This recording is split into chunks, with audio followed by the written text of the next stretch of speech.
Imagine this: you're sitting alone in your room, staring at your hands. You wiggle your fingers, you breathe, you blink. You exist. But what if I told you that the very act of you existing right now, of you observing your own existence, is shaping the reality around you in ways science is only beginning to understand? Because, whether you realize it or not, you're under quantum observation. This isn't just poetic philosophy. It's not a spiritual metaphor. It's physics, real, measurable, provable physics.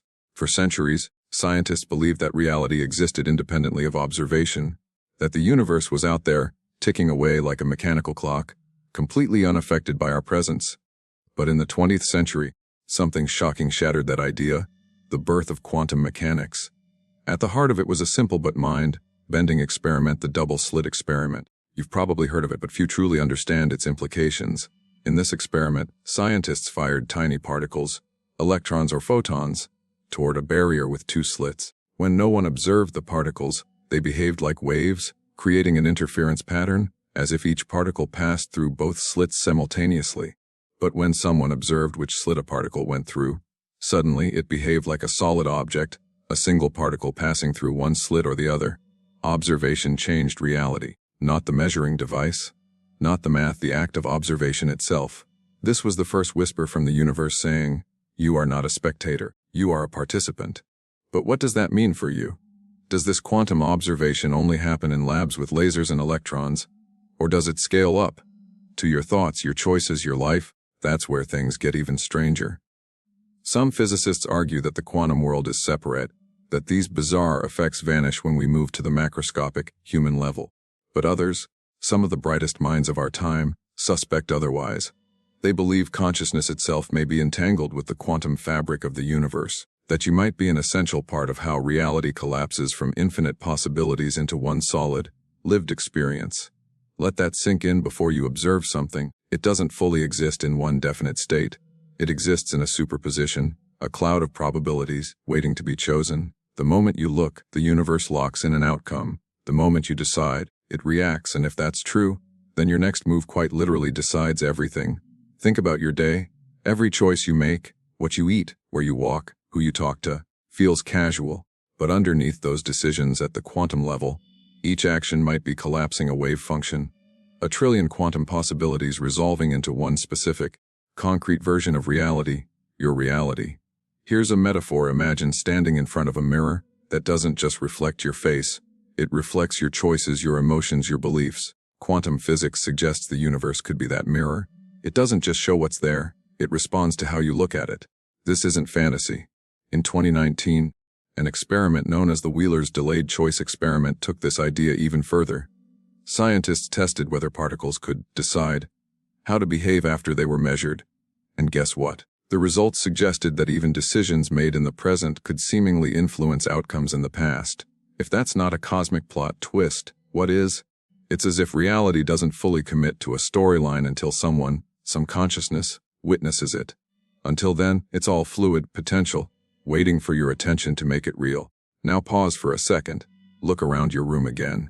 Every object you see, the walls, your phone, the light flickering across your skin, exists for you because you're perceiving it. Without your observation, without your awareness, that solid world might just be vibrating probabilities. So here's the wild question: who's observing you? If everything in the universe exists when it's observed, what about you, the observer? Are you also being watched by something greater, something beyond time and space, that gives you form and coherence? Some ancient philosophies whisper yes. From Hinduism's Brahman to simulation theories, Coder, countless traditions have hinted that we are being observed into existence, that our consciousness exists inside a higher field of awareness that watches, records, and even guides what unfolds. And the quantum world might just be the scientific fingerprint of that mystery. When you start thinking of observation not as passive seeing, but as active creation, your entire understanding of life shifts. The small decisions, whether you speak or stay silent, move forward or hesitate, aren't random. They're moments of observation collapsing potential futures. Each choice you make isn't just a decision, it's a cosmic measurement. Maybe that's why intuition feels so powerful. It's not just a feeling. It's your consciousness sensing with quantum information beneath the surface.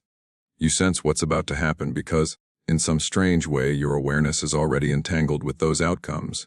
Every gut feeling could be a quantum echo from another possible version of reality, whispering what might unfold if you choose differently. And this brings us to something profound. Maybe your life isn't a straight line. Maybe it's a vast web of probabilities, different, yes, branching out in infinite directions. Every moment you observe, decide, act, you travel down one branch, one timeline. But all the others still exist in the quantum field, waiting unrealized. Now imagine this: what if every version of you, every path not taken, is still watching you back? What if consciousness isn't locked inside your skull, but spread out like a network, observing itself from countless perspectives? That would mean you're not just under observation. You're part of the observation network that holds the universe together.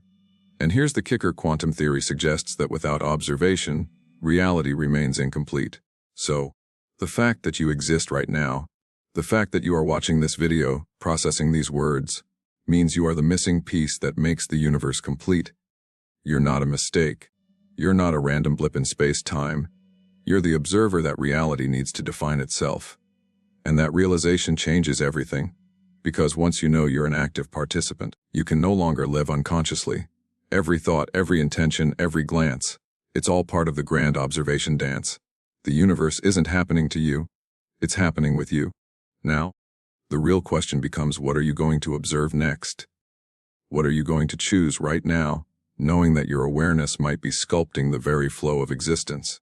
Maybe you've been sleepwalking through your own universe. But after today, that ends. Because from this point forward, every breath you take, every decision you make, ripples through the quantum fabric, altering everything. You are not separate from the experiment. You are the experiment. You're still here, watching, thinking, observing, and whether you realize it or not, your very act of continuing this journey means the quantum field is still collapsing around you. Every second, your consciousness is reshaping probabilities into experience, and reality adjusts itself like an intelligent mirror reflecting your focus. But let's push deeper, because if the universe reacts to your observation, if it literally waits for you to decide before showing its next move, then who's really in control? You or the observer behind you? Let's go back to what we know from quantum physics. When a particle is unobserved, it behaves as a wave, spread out, uncertain, full of infinite potential. The moment observation enters the picture, the wave collapses into a specific point, a fact, in space-time. But physicists have never fully answered why that collapse happens. They can describe it mathematically, but the reason, the mechanism, remains mysterious. This is where consciousness creeps in.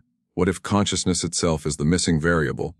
In the von Neumann-Wigner interpretation, one of the most controversial ideas in physics, the conscious mind is proposed to be the true collapse trigger, the final observer that brings the universe into definite form. Meaning, without consciousness, the universe might remain an infinite field of probabilities, no solid matter, no space, no time. Now imagine billions of conscious beings all observing, deciding, feeling, constantly feeding energy into this field, stabilizing it moment by moment. You, me, everyone, all co-creating the shared simulation we call the world. Doesn't that change everything about how you see yourself? You're not just living in the universe. You are part of its operating system. Think of it like this: every decision you make sends a signal into the quantum field.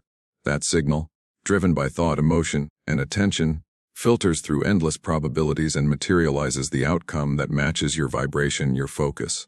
When you focus on fear, you collapse realities that match fear. When you focus on hope, opportunity, and clarity, you call forth a universe that reflects those frequencies. Quantum physicist John Wheeler famously said, "We are participators in creating not only the near and here, but the far away and long ago." He believed that consciousness doesn't just observe the present, it retroactively defines the past. In other words, the past might not be fixed. It could be continuously rewritten by present observation. That's a wild concept. But consider this: when you recall a memory, your brain doesn't replay an old file. It reconstructs the event from fragments of neural data, slightly altering it each time. Every recollection becomes a new observation, a new collapse of quantum information into form. You don't just remember your past, you recreate it. So, what happens if the same rule applies to the universe itself? What if the cosmos remembers itself through us? Constantly refreshing, constantly rewriting. You start to realize that observation isn't passive. It's creative. You aren't witnessing the movie of life. You're editing it, frame by frame, through the lens of your awareness. Now let's connect this to your daily reality. Have you ever noticed how your mood seems to shape the world around you? When you wake up angry, The smallest inconvenience explodes into chaos. When you feel grateful, the same day flows effortlessly. People smile more, traffic seems lighter, synchronicities appear. Is that coincidence? Or consciousness collapsing different versions of the same day based on your state of observation? The quantum field doesn't care about your logic. It responds to your frequency. That's why ancient spiritual teachings, from Buddhism to Hermeticism, have always emphasized awareness. They were talking about quantum participation long before science had the language for it. Meditation, mindfulness, prayer, these aren't rituals of belief. They're tools to refine your focus, to become a more conscious observer. Because the more consciously you observe, the more intentionally you shape. And here's the twist that blows open everything. If you can shape reality through observation, then you're not just under quantum observation. You're part of a mutual observation system. Reality observes you as much as you observe it. Let's say your consciousness is like a camera. Wherever you point it, reality records that angle. But simultaneously, the universe has its own camera, its own field of awareness, watching you. The quantum vacuum, the cosmic intelligence, whatever name you give it, it's perceiving your perception. This creates a feedback loop. You observe the universe observes you, and together, you stabilize reality. You co-author existence now. Think about the implications. If the universe is watching you, if the quantum field knows you're watching, then your next move truly does decide everything, not metaphorically. Literally, every choice you make is a signal to the field saying, this is the version of reality I commit to, and once that choice is made, the universe adjusts its parameters to align with it. Ever wonder why small, confident decisions sometimes create huge, unexpected breakthroughs, or why indecision breeds chaos and confusion? Because when your observation wavers, when you're unsure, the quantum field remains uncertain too. It mirrors your hesitation. That's why focus and clarity are so powerful. They're not just mental habits. They're tools for directing quantum collapse. Here's the secret most people miss: you can't stop observing. Even when you're passive, scrolling, daydreaming, your consciousness is still collapsing potentials. The question isn't whether you're creating reality. It's whether you're doing it consciously or unconsciously. The quantum field doesn't distinguish between focus born of fear or focus born of intention. It just amplifies what you observe most intensely. So ask yourself, what reality have you been collapsing lately? One of expansion or one of limitation? Every argument, every anxiety spiral, every dream, those aren't random mental events. They're quantum instructions. They feed into the matrix of probabilities and tell it what version of the world to show you next. And here's the mind bender: when you start paying attention to how reality responds, you'll notice something uncanny. Coincidences, repeating numbers, synchronicities, these are not just patterns of luck. They're quantum feedback loops. The universe's way of signaling, I see you observing me, and I'm responding. Every déjà vu, every inexplicable alignment, might be the system confirming that your awareness has entered resonance with it. This is the moment most people dismiss as imagination. But imagination, as Einstein said, is the preview of life's coming attractions. It's your consciousness exploring uncollapsed probabilities before you lock one into place. So when you imagine, visualize, or dream, you're actually testing quantum futures. And when you choose one, when you commit, it becomes real. That's the power and danger of being an observer, because the universe doesn't only respond to your hopes, it also responds to your doubts. Both are forms of observation. The observer effect doesn't discriminate, it simply obeys. So every thought matters, every focus matters. Every emotional lens through which you observe the world literally shapes what that world becomes. That's why awareness is the ultimate superpower. You're not here to escape the experiment. You're here to master it. To understand that your perception isn't a passive lens, it's the brush painting reality onto the canvas of the quantum field. And the more aware you become of that process, the more deliberate your universe becomes. Now, think of the choices waiting in front of you. Every path, every action, every intention, it's all suspended in superposition. Infinite outcomes waiting to be observed into existence. The universe is waiting for your next move. Because your next observation decides everything. You've now glimpsed the truth. Your observation isn't passive, it's power. The quantum field is alive, responsive, and waiting for your awareness to give it form. Every decision you make, every emotion you hold, every belief you carry, each one is a command whispered into the code of reality. But there's one final layer to this mystery, one question that pulls everything together. If you are the observer shaping the world, then who is shaping you? Because remember, the same laws that govern the electron also govern you. The same field that listens to your choices also watches you in return. You are part of an infinite feedback system, each observation nested within another, like mirrors reflecting mirrors, endlessly deep. And this leads us to the ultimate paradox of quantum existence. Maybe there is no final observer. Maybe observation itself is the foundation of being, the pulse that gives birth to existence. In other words, reality doesn't exist because something is there to see it. It exists because seeing happens. Awareness is the universe. That realization changes everything. Let's bring this home through something more tangible. Think about when you stare up at the night sky. Billions of stars, each light year away, twinkling through the vacuum. Some of that light began its journey before human life even existed. Yet only when your eyes fall upon it does that ancient light finally complete its purpose. It becomes real for you, collapsing ons of potential into a single, conscious moment. In that instant, observation doesn't just reveal the universe. It completes it. That's the secret hidden in plain sight. You're not a tiny observer lost in a vast cosmos. You're the lens through which the cosmos experiences itself. And that's why your next move matters. Because every action you take sends ripples through this interconnected field of observation. You may think your choices are small, local, isolated. But from the quantum perspective, no observation exists in isolation. Everything is entangled. Every decision influences something else. Perhaps on the other side of the universe, or perhaps inside another version of you. That's the meaning of quantum entanglement. The eerie phenomenon where two particles, once connected, remain linked across any distance. Measure one, and the other instantly responds, faster than light. It's as if the universe itself doesn't see distance at all. Now, imagine that principle not with particles, but with people. Every connection you've ever made, every person you've loved or hated, every encounter. Those moments may have created entanglements deeper than you realize.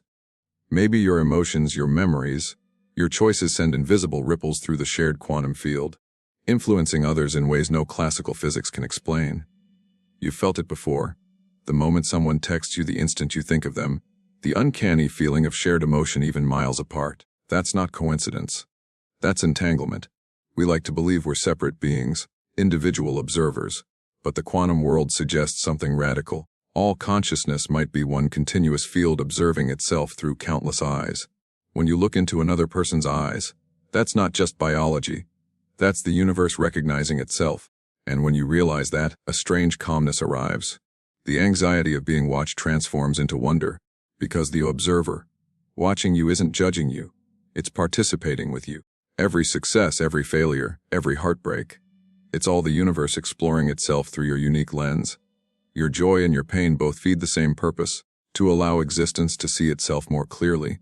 You are the eyes through which the universe becomes self-aware. That's why your next move isn't small, it's sacred. Think about it. Every day, you stand at a crossroads of infinite potential. One thought can trigger a chain reaction that ripples across timelines. One choice can shift your entire future, and whether that shift is expansion or collapse depends on how consciously you move. Quantum mechanics doesn't give you certainty, it gives you agency. It tells you there are no fixed outcomes, only probabilities waiting for your focus. Life isn't scripted, it's observed into being. The script unfolds the moment you commit to watching it differently. So when you wake up tomorrow, don't just exist. Observe consciously. Watch your thoughts like a scientist studying the most complex experiment in existence. Notice the subtle link between your focus and what happens next. See how the people, events, and synchronicities around you rearrange themselves to match the vibration of your attention. And when fear rises, remember this fear is just observation distorted. It collapses reality into a smaller, narrower version of what could be. But awareness, pure, intentional awareness, opens it back up. It expands possibility. That's the real lesson hidden inside quantum theory. Not that reality is fragile or uncertain, but that it's infinitely flexible, waiting for the observer to define it. And that observer is you. Now let's go even deeper. Because if every moment you're being observed by the universe itself, then maybe that observation isn't surveillance. It's support. Maybe the cosmos is rooting for you to become aware of your own creative power. When life tests you, when everything seems uncertain, that's not punishment. It's quantum tension. The field asking, are you ready to collapse a new reality yet? The harder the test, the greater the potential waiting to be observed. So what do you do with that knowledge? You stop living as a victim of randomness and start living as a conscious participant. You stop asking, "Why is this happening to me?" and start asking, "What am I observing this for?" Because even your challenges, even your pain, serve a quantum purpose. They sharpen your observation. They make you more aware, and awareness is creation. Now, take a moment and imagine your life as a massive wave function. Countless possible futures vibrating in the field. Some are brighter, freer, full of expansion. Others are dimmer, heavier, stuck in repetition. Which one becomes real depends on where you look next. Every time you say yes to growth, you observe a higher probability into being. Every time you choose gratitude over despair, love over fear, awareness over autopilot, you alter the code of reality itself. The universe doesn't demand perfection, it demands participation. It needs you to observe, because without you, the experiment remains incomplete. So when you feel lost, remember you're not invisible. You are being watched, not by something to fear, but by something that loves to see through you. The same field that observes the stars, that watches the galaxies spin, is looking out through your eyes, curious about what you'll choose next. And that's the most empowering realization a human being can have. You are not just a product of observation. You are the observer becoming aware of itself. Your next move decides everything, not because fate is watching, but because reality is waiting. So take your next breath consciously. Observe your surroundings with presence. Feel the air, the sound, the stillness between moments. In that awareness, the quantum field is listening. It's ready to respond. You've always been under quantum observation, but now you finally know what that means. This is your experiment. This is your universe, and the next frame of reality is waiting for you to choose it. So, what will you observe next?